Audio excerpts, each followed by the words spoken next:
You the environmentalists, you the activists, you the campaigners, you who have watched with a growing sense of unease the ways in which this world has been ravaged in the pursuit of the almighty dollar.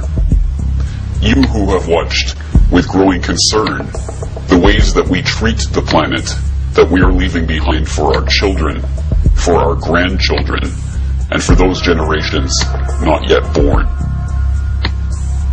This is a message not of divisiveness, but one of cooperation and unity. This is a message of hope and empowerment, but it requires us to take a look at a hard and uncomfortable truth. Your movement has been usurped by the very same financial interests you thought you were fighting against. You have suspected as much for years. You watched with hope and excitement as your cause, your movement, your message began to spread, as it was taken up by the media and given attention, as conferences were organized, and as the ideas you have struggled so long and hard to be heard were talked about nationally, then internationally. You watched with growing unease as the message was simplified. First it became a slogan, then it became a brand. Soon it was nothing more than a label, and it became attached to products. The ideas you had once fought for were now being sold back to you for profit.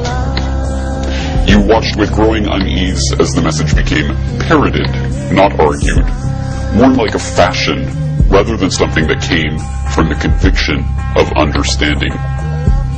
You disagreed when the slogans and then the science was dumbed down, when carbon dioxide became the focus and CO2 was taken up as a political cause. Soon it was the only cause.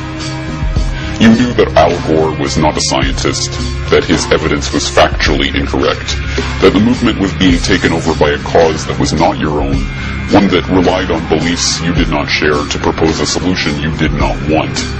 It began to reach a breaking point when you saw that the solution being proposed was not a solution at all, when they began to propose new taxes and new markets that would only serve to line their own pockets.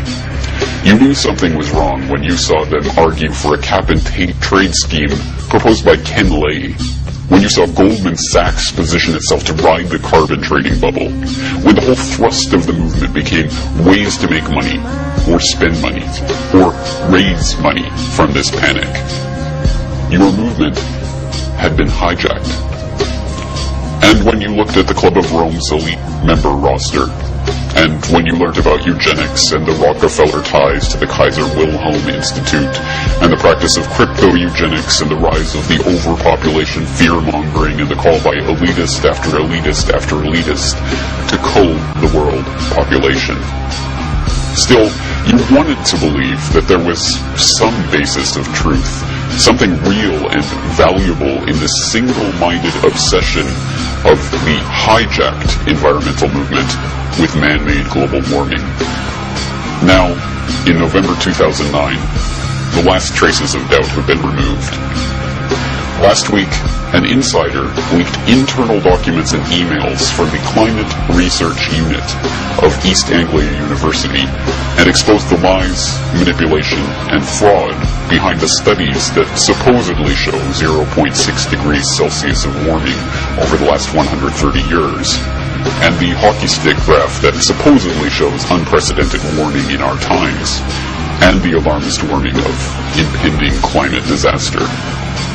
We now know that they wrote programming notes in their own source code of their own climate models, admitting results were being manually adjusted.